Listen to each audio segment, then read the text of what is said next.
জনাব তার আমরা আসলে জানতে চাই এই কুমিল্লার ১৪ গ্রামে আপনি এর আগে নির্বাচন করেছেন, এই অঞ্চলের সন্তান। আপনার শৈশব কৈশোর সম্পর্কে জানতে চাই, বা কুমিল্লার সাথে আসলে আপনার কতটা জড়িয়ে আছে স্মৃতির অনেকাংশ, সেই বিষয়টি একটু জানবো।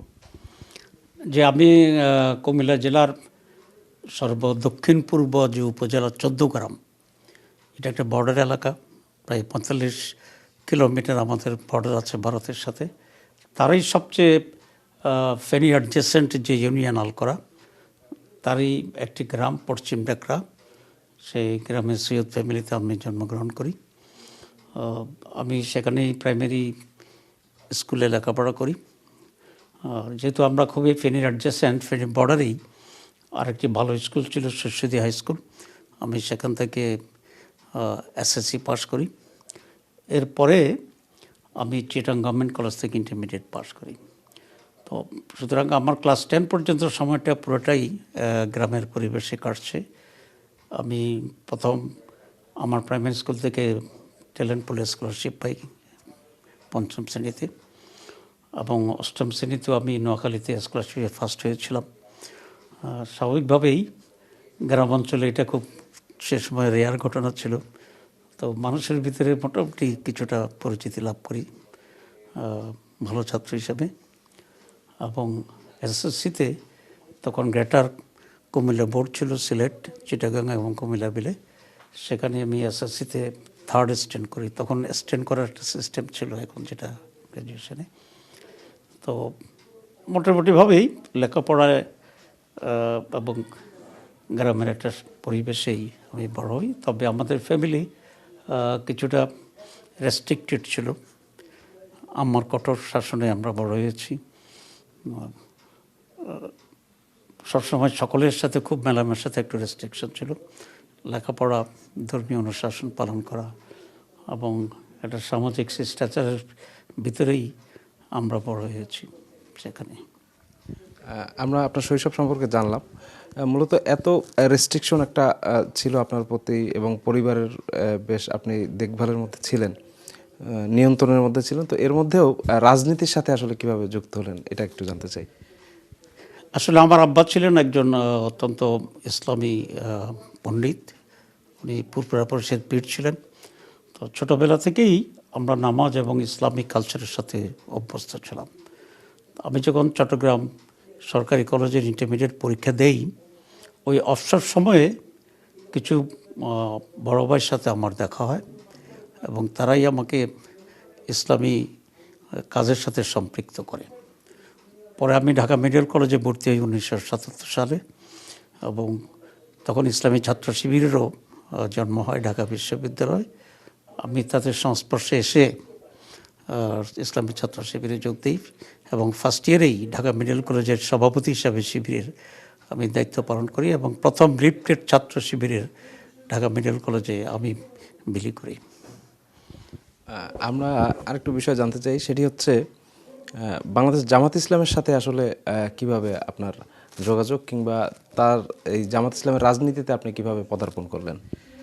আসলে আমি যেহেতু ছাত্র শিবির করেছি, আমি ছাত্র শিবিরের সেন্ট্রাল প্রেসিডেন্ট ছিলাম, সেক্রেটারি জেনারেল ছিলাম, এবং ঢাকা মেডিকেল কলেজের শিবিরের প্যানেলে আমি একমাত্র নির্বাচিত জেনারেল সেক্রেটারি ছিলাম।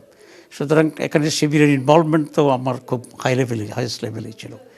তো শিবির করার পরে স্বাভাবিকভাবেই আমরা বৃহত্তর অঙ্গনে জামাতকে আমাদের সংগঠন হিসেবে বেছে নিই। অটোমেটিক্যালি আমি জামাতে জয়েন করি। তো জামাতে জয়েন করার পাশাপাশি আমি একটা আন্তর্জাতিক সংস্থার সাথে জড়িয়ে পড়ি। ইসলামী ছাত্র শিবির যেরকম বাংলাদেশের ইসলামী ছাত্র সংগঠন, এরকম সারা দুনিয়ার বিভিন্ন দেশের ইসলামী ছাত্র সংগঠন মিলে একটা আন্তর্জাতিক সংস্থা আছে, যেটার নাম হচ্ছে IIFSO, international Islamic federation of Islamic organisations. তো শিবিরের লাস্ট সময়ে বিদায়ের আগেই আমি এই প্রতিষ্ঠানের এশিয়া জোনের ডিরেক্টর হই, 4 বছর দায়িত্ব পালন করি। এরপরে আমি এটার ওয়ার্ল্ড কমিটির চিফ হিসাবে নির্বাচিত হই সুদানের একটা আন্তর্জাতিক সম্মেলনে। সুতরাং সেখানে আমি আরও 4 বছর এই সংস্থার ওয়ার্ল্ড কমিটির প্রধান হিসেবে দায়িত্ব পালন করি। এর পাশাপাশি আমি আরও কয়েকটা আন্তর্জাতিক সংস্থার সাথে তখন সম্পৃক্ত হয়ে পড়ি। যেমন একটা সংস্থার নাম হচ্ছে ওয়ামি, world assembly of Muslim youth. এটার আমি সাউথ এশিয়ার ডিরেক্টর ছিলাম। একটা প্রতিষ্ঠান ছিল international organization for science and technology, এখানে 10 জন মেম্বার ছিল, আমি এটার সর্বকনিষ্ঠ সদস্য ছিলাম। এটার অন্যান্য যারা মেম্বার ছিলেন তারা ছিলেন ডক্টর আহমেদ তুতুনজি নামে একজন ওয়ার্ল্ড ক্লাস লিডার ছিলেন। আজকের যিনি টার্কির প্রেসিডেন্ট তিনি এটার মেম্বার ছিলেন। আজকে যিনি ইন্দোনেশিয়ার প্রধানমন্ত্রী আনোয়ার ইব্রাহিম উনি এটার মেম্বার ছিলেন। এক সময়ের মালয়েশিয়ার যিনি প্রধানমন্ত্রী ডক্টর আনোয়ার ইব্রাহিম, একসময় ইন্দোনেশিয়ার প্রধানমন্ত্রী ছিলেন ডক্টর হাবিবি, উনি এটার প্রধান ছিলেন, মেম্বার ছিলেন। একসময় টার্কির প্রেসিডেন্ট ছিল আপনার আবদুল্লাহ গুল, উনি এটার মেম্বার ছিলেন। এবং মুস্তাফা মোহাম্মদ তাহান নামে কুয়েতের এক ইসলামী পণ্ডিত এটার মেম্বার ছিলেন।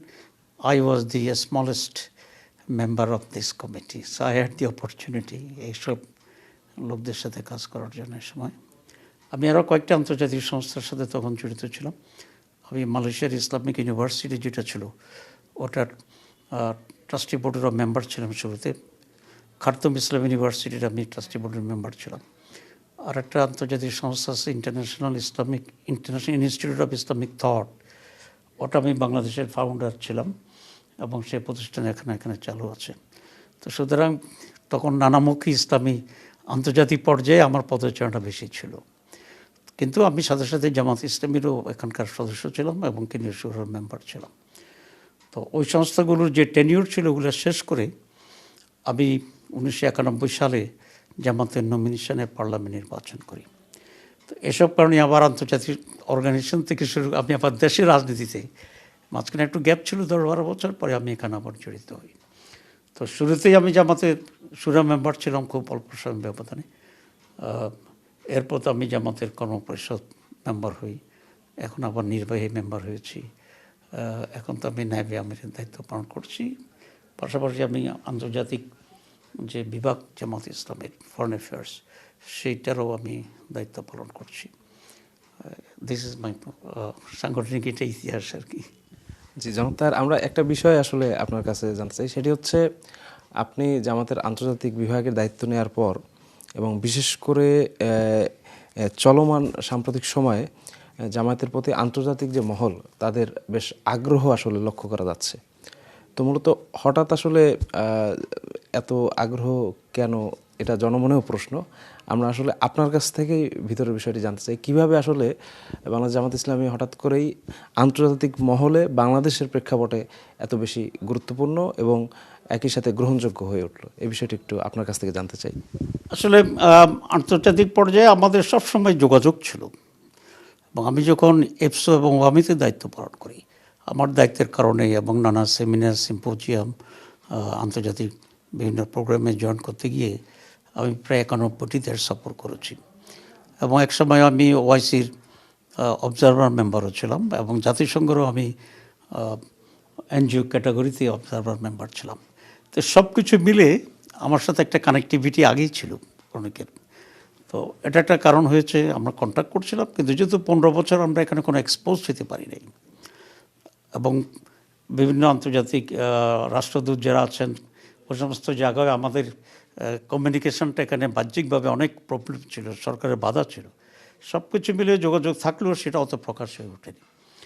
কিন্তু 36শে জুলাইয়ের পরে যে একটা এনভায়রনমেন্ট তৈরি হয়েছে সেটি আমাদেরকে প্রকাশ্যে যোগাযোগ করার আসা যাওয়া করার সুযোগটা করে দিয়েছে এবং এটা ওপেন হয়েছে, মানুষের টের পাচ্ছে। নাম্বার 1। নাম্বার 2, যেহেতু 36শে আগস্টে জামাতের পরিবর্তনে আমাদের যুবকদের অনেক বড় ভূমিকা ছিল, এটা বিদেশিদের কাছে ইনফরমেশন ছিল এবং জনগণের ভিতরেও এর যে আকাঙ্ক্ষা এবং আমাদের প্রতি যে আগ্রহ তৈরি হয়েছে, সবটা মিলে বিদেশিরাও ভাবছে যে জামাত হচ্ছে দেশের একটা অনেক one of the 2 major parties এবং প্রবাবল কন্টেস্টিং পার্টি যাদের অ্যাসপিরেশন হচ্ছে রাষ্ট্র ক্ষমতায় যাওয়ার জন্য। তো স্বাভাবিকভাবে তাদের একটা ইন্টারেস্ট আছে যে বাংলাদেশ ফিউচারে যদি যাদের নেতৃত্বে যাবে তাদের সাথে তো একটা ইন্টারাকশন, একটা কমিউনিকেশন, একটা এঙ্গেজমেন্ট, ইটস কোয়াইট ন্যাচারাল। তা আমি মনে করি সেভাবে এটা স্বাভাবিক প্রক্রিয়াতেই এটা হচ্ছে, এখানে কোনো অস্বাভাবিকতা নাই।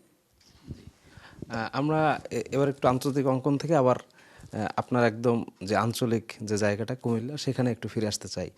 সেটা হচ্ছে আপনি এর আগেও আপনি যে সংসদীয় আসন থেকে এবার নির্বাচন করছেন, এর আগেও আপনি সেখানের জনপ্রতিনিধি ছিলেন।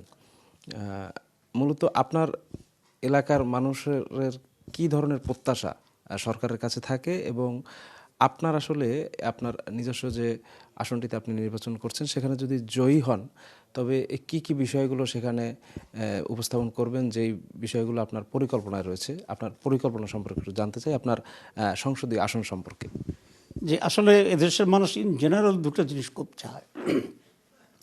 একটা হচ্ছে একটা সিকিউর সিচুয়েশন চায়, সম্মান চায়, মানে হানাহানি চায় না, পিসফুল একটা এনভায়রনমেন্ট চায়। আর একটা হচ্ছে অঞ্চলের ডেভেলপমেন্ট চায়। তো আমি যখন যে কদিন এমপি ছিলাম, আমি দুইটা বিষয়ের উপরেই গুরুত্ব দিয়েছি। নাম্বার ওয়ান হচ্ছে যাতে রাজনৈতিক সহনশীলতাটা থাকে, মানুষ পিসফুলি থাকে, চুরি ডাকাতি না হয়। আমার কিন্তু বর্ডার এরিয়া, এখানে মাদকের বিশাল একটা লেনদেন আছে আর কি। তো এইসব বিষয়ে আমি কিছুটা কঠোর ছিলাম। এবং আলহামদুলিল্লাহ আমার সময় খুব বেশি পলিটিক্যাল ইনসিডেন্ট হয়নি, এবং মাদকের ছড়াছড়িটা অনেকটা আমি নিয়ন্ত্রণ করতে সক্ষম হয়েছিলাম। তো মানুষ এগুলো জানে, they know this. Number two হচ্ছে আমি কখনো মানে একদল অন্য দলকে দমন করে দেওয়ার নীতিতে বিশ্বাস করি না। সেটা তারা খুব ভালোভাবে টের পায়। ধরেন বিগত সরকারের সময় 15 বছর, আমিও তো বহুদিন জেলে ছিলাম, আমাদের বিরুদ্ধে শত শত মামলা, আমাদের প্রায় 24 জনকে হত্যা করা হয়েছে 14 গ্রামেই। কিন্তু 5ই আগস্টের পরে আমরা কোনো রিটেলিয়েশন নেইনি। আমি তখন জেলে ছিলাম 5 তারিখে, আমাকে 22শে জুলাই অ্যারেস্ট করা হয়েছিল। তো জেল থেকে যখন হাসিনা চলে গেলেন, তখন জেলখানা ওপেন হয়ে গেল। আমাদের এখানে ফোন দিয়েছে, স্যার কথা বলতে পারেন, যেহেতু জেলের ভিতরে। আমি ফার্স্ট কল করেছি 14 গ্রামে, এবং একটা কথা বলেছি, আমি 14 গ্রামের আকাশে কোনো ধোঁয়া দেখতে চাই না, যাতে কারো বাড়ি ঘরে কেউ আগুন লাগায়, কারণ এর আগে তো আগুন লাগানোর প্র্যাকটিস আছে, রিটেলিয়েশন হতে পারে। So it was in my mind. সুতরাং দি ফার্স্ট অর্ডার আর ফার্স্ট কমিউনিকেশন আমি যেটা করেছি 14 গ্রাম আমাদের নেতাদেরকে, যে কোনো ধরনের ভায়োলেশন যেন না হয়। তো আলহামদুলিল্লাহ দে লিসেন টু মি। আমরা ডিটেক্ট করি নাই, এবং আওয়ামী লীগের লোকদের তেমন কোনো ক্ষতি হয় নাই। তারা এটা রিয়েলাইজ করে যে উনি থাকাতে অন্তত আমরা ক্ষতি থেকে বাঁচছি, উপকারটা পরে এসে আছে। ওয়ান। সেকেন্ড, আমি 14 গ্রামে কতগুলো মৌলিক ডেভেলপমেন্টের বিষয়ে গুরুত্ব দেওয়ার চেষ্টা করেছিলাম, যেটা স্বাভাবিকভাবে সবসময় করা সম্ভব হয় না। নাম্বার ওয়ান, আমি 14 গ্রামকে পৌরসভায় উন্নীত করেছি। এটা এখন গ্রেড এ পৌরসভা 14 গ্রাম। 2, 14 গ্রামে হসপিটাল ছিল 25 শয্যার, এটাকে আমি 50 শয্যায় পরিণত করেছি। তখন ডিজিটাল টেলিফোন ছিল না, আমি 1000 লাইন সম্পন্ন ডিজিটাল টেলিফোন করেছি। 14 গ্রামে ফায়ার ব্রিগেড ছিল না, আমি ফায়ার ব্রিগেড স্টেশন স্থাপন করেছি। 375 কিলোমিটার বিদ্যুৎ সংযোজন করেছি। আমাদের ফখরুদ্দিন রোড আছে একটা, শাহ ফখরুদ্দিন রোড, যেটা প্যারালাল হচ্ছে আপনার ঢাকা-চিনি হাইওয়ের সাথে, এবং আমাদের সিকিউরিটি ইস্যুতে এটা খুব ইম্পর্টেন্ট, কারণ ভারতের আগরতলা থেকে যদি লং রেঞ্জ গোলা ছোড়া হয় তাহলে কিন্তু আমাদের ঢাকা-চিনি হাইওয়ে কিন্তু ব্লক হয়ে যাবে। কিন্তু ফখরুদ্দিন রোড আরেকটু দূরে, ওটা দিয়ে আমরা ঢাকা-চিটাং কমিউনিকেশন করতে পারবো। তো আমার এখানে 36 কিলোমিটার পড়ছে ফখরুদ্দিন রোড। আমার সময় পুরোটাকেই আমি পাকা করার ব্যবস্থা করেছি ওয়ার্ল্ড ব্যাংকের ফান্ড দিয়ে। আরও অনেক রাস্তা, 200 রাস্তা করেছি, এগুলো ছোটো গ্রাম্য রাস্তা, কিন্তু this are the major development, যেটা সকল এমপির সময় হয় না। রাস্তা পাকা হয় কিছু, অত বড় একসাথে হতে চায় না সে সময়। তা আমি বেসিক জায়গাগুলোর উপরে গুরুত্ব দিয়েছি আলহামদুলিল্লাহ, এবং এটা দেশের মানুষ বুঝে, কম্পেয়ার করে যে আগের এমপিরা কতটুকু করেছে, কোন নেচারে ডেভেলপমেন্ট করেছে, করে নাই তারা করেছে। কিন্তু nature of development work was quite different, যেটা করা যায় না। তা আমার একটা সুবিধা ছিল, আগেও আছে, আমি তো ঢাকাতে জিএস ছিলাম, শিবিরের সেন্ট্রাল প্রেসিডেন্ট ছিলাম। আমার একটা পরিচিতি, যারা যে যখন ক্ষমতায় ছিল, কেউ আমার ক্লাসমেট ছিল, কেউ একসাথে ছাত্র সংগঠন করেছি, কেউ একটু সিনিয়র ছিল, মন্ত্রীরা ছিল। এই পরিচিতিটা আমাকে কিছুটা সহযোগিতা করেছে বড় বড় ডেভেলপমেন্ট কাজের জন্য। ইভেন ধরেন ম্যাডাম যখন ছিল, আমরা একসাথে আন্দোলন করেছি, ম্যাডাম আমাকে চিনতে পার্সোনালি, প্রধানমন্ত্রী ছিলেন। ইভেন শেখ হাসিনা যখন ক্ষমতা ছিল এই 15 বছর আগে, উনি আমাকে পার্সোনালি চিনত। তো সে কারণে এসব কিছু পরিচিতিটাও আমাকে কিছুটা ডেভেলপমেন্ট ওয়ার্ক করতে সুবিধা দিয়েছে। সুতরাং দ্যাট ওয়াজ বেসিক 2 পয়েন্টস যেটা I could satisfy my people. একটা হচ্ছে পিসফুল অবস্থান এবং law and situation it was almost under control. আর সেকেন্ড হচ্ছে the basic big development projects. তো আলহামদুলিল্লাহ দুটো কাজ আমি করেছি সেখানে। এখন যদি আপনি যেটা বলছেন, আমার একটা প্ল্যান হচ্ছে 3টি। একটা হচ্ছে 14 গ্রামে হাইওয়ের 2 পাশে একটা ইন্ডাস্ট্রিয়াল জোন অফিসিয়ালি অলরেডি হচ্ছে। আমি 2001-এ বড়ুচেরা নির্বাচনের আগে যে 2 থেকে ইন্ডাস্ট্রিয়াল জোন করব। আমি এনভায়রনমেন্ট দেবো, চাঁদাবাজি হবে না, ইনভেস্টার্স মে কাম হিয়ার। তো অনেকটা কিন্তু হয়েছে অনেকগুলো, কিন্তু অফিসিয়ালি ডিক্লেয়ার হয়নি। তো আমি যদি এবার যাই, আমি এই দুটাকে ইন্ডাস্ট্রিয়াল বেল্ট হিসাবে অফিসিয়ালি ডিক্লেয়ার করার জন্য চেষ্টা করব, যেটা অনেকগুলো সুবিধাকে ফেসিলিটেট করবে। 14 গ্রাম ফুল এরিয়া যদি করি, মিরসরাই থেকে অলরেডি চিটাং পর্যন্ত আসে, তো এই পুরো বেল্টটাই একটা ইন্ডাস্ট্রিয়াল বেল্ট হয়ে যাবে, যেহেতু পোর্ট আমাদের এখানে নিয়ারার আছে। সো এটা আমার একটা বেসিক স্কিম আছে, তাহলে হাজার হাজার যুবকের কর্মসংস্থান হবে। এবং সেক্ষেত্রে আমার একটা চিন্তা হচ্ছে 50% রিক্রুটমেন্ট হইতে হবে ফ্রম দি লোকাল এরিয়া, আর 50% ফ্রম দি নেশন, কারণ এদের একটা হক আছে যারা থাকবে। সো মানে ন্যাশনাল হলেও লোকালি এমপ্লয়মেন্ট একটা প্রজেক্ট আমি এখানে করব, ডেভেলপমেন্ট হবে। সেকেন্ড হচ্ছে আমি উন্নত মানের 2টা শিক্ষা প্রতিষ্ঠান করার চিন্তা করছি। একটা ইউনিভার্সিটি, যেটা মেবি ডিফারেন্ট দ্যান আদার্স একটু হেভি, আর একটা ইসলামিক ইনস্টিটিউট বা আপনি আল আজহার স্টাইলে হোক বা এই ধরনের আন্তর্জাতিক মানের, যাতে করে এখানে একটা বিশাল শিক্ষার এনভায়রনমেন্ট এখানে তৈরি হতে পারে। তো এই দুটো জায়গাকে আমি বেসিক্যালি এখানে জোর দেওয়ার চেষ্টা করব, যেটা অন্য যে কোনো জায়গা থেকে এটাকে একটু ডিফারেন্ট করবে, এবং এটা একটা পাইলট প্রজেক্ট হবে ফর দি কান্ট্রি, এবং ইট মে বি এ মডেল উপজেলা, যাতে করে গভর্নমেন্টও, যে কোনো গভর্নমেন্ট আসুক, এটাকে ফলো করতে পারে ফর দি হোল নেশন। আমরা আপনার কাছে শেষ প্রশ্ন করতে চাই এবং শেষ একটি বিষয় আসলে জানার আছে, সেটি হচ্ছে আমরা আগামী জাতীয় নির্বাচনের একদম দোরগোড়ায় প্রায় এসে পৌঁছেছি। এই মুহূর্তে তো বলা যায় যে বাংলাদেশের রাজনীতিতে প্রধানতম 2টি শক্তি বিরাজ করছে আগামী নির্বাচনে, যার মধ্যে অন্যতম একটি শক্তির নেতৃত্বে আপনারা আছেন। তো আসলে আপনি জামাত ইসলামের একজন শীর্ষ নেতা। আপনার কাছে জানতে চাই যে আগামী নির্বাচনে আপনাদের জামাত নেতৃত্বাধীন যে জোটটি আছে, কিংবা আপনার জামাত ইসলামী যারা আছেন, কন্টেস্ট করতেছেন আগামী ইলেকশনে, তো আগামী নির্বাচনে আসলে জামাতের ক্ষমতায় যাওয়ার সম্ভাবনা কতটুকু আপনি নিজে দেখছেন, সে বিষয়টা একটু জানতে চাই। আসলে আগামীতে ক্ষমতায় কে যাবে এটা তো অল্প কিছুদিন পরেই নির্ধারিত হয়ে যাবে। যদি কিন্তু সবচেয়ে বড় চ্যালেঞ্জ হচ্ছে নির্বাচনটা সুষ্ঠু হবে কিনা। নির্বাচন যদি সুষ্ঠু হয় তো তাহলে তো এক ধরনের রিমার্কস হয়। তো নির্বাচন সুষ্ঠু হবে কিনা এই আশঙ্কাটা আমি করি। ঠিক আছে, কারণ ইতিমধ্যেই হত্যা শুরু হয়েছে, মারপিট শুরু হচ্ছে, মেয়েদের উপরে জুলুম করা হচ্ছে, একটা ভীতি পরিবেশ কালচার তৈরি করার চেষ্টা করে। তো এটা আমাদের জন্য বিরাট কনসার্ন ফর দ্য নেশন। যদি নির্বাচন সুষ্ঠু হয়, মানুষ অবাধে যেতে পারে, সাহস করতে পারে, তাহলে আমি মনে করি যে জামাত ভালো করতে পারে।